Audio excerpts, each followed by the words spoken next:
বিশ্বাস করো যমুনা, যমুনা আমি আমি তোমাকে ভালোবাসি। আমি কোনো অন্যায় করিনি যমুনা। আমি আমি আজ যাকে ভালোবাসি না ওর সাথে আমার কোনো সম্পর্কই নেই। যমুনা, এটা রাস্তা কি করছেন কি? তুমি আমার স্ত্রী যমুনা। তোমাকে আমি আমি আমার কাছে টানতেই পারি, ভালোবাসতেই পারি। এটা তো আমার অধিকার।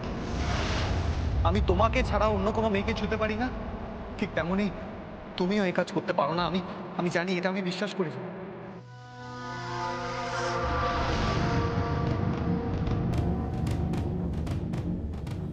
এ তো যাচ্ছেই না এখান থেকে।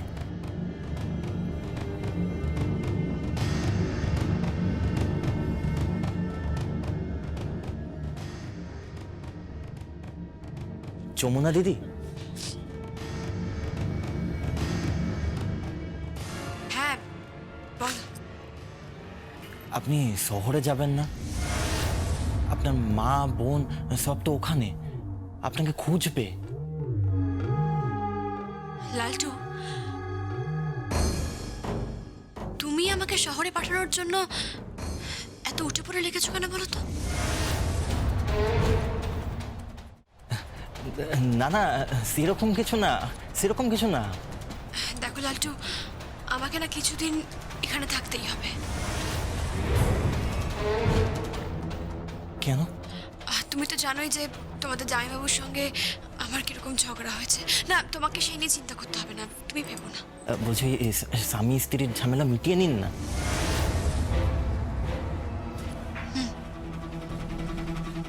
মেটাতে তো হবেই, মেটাতেই তো চাই আমি। হ্যাঁ?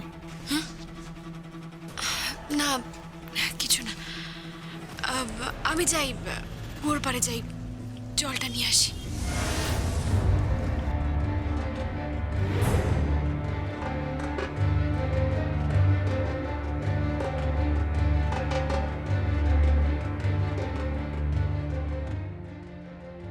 আমি যাই, জলটা নিয়ে আসি, তারপর আবার রান্না বসাতে হবে।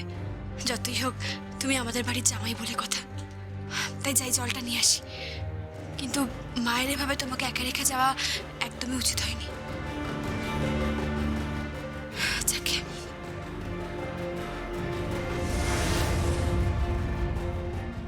লালটু, কিছু তো একটা ঘটেছে, সেটা তুমিও জানো আর আমিও খুব ভালো করে আন্দাজ করতে পারি।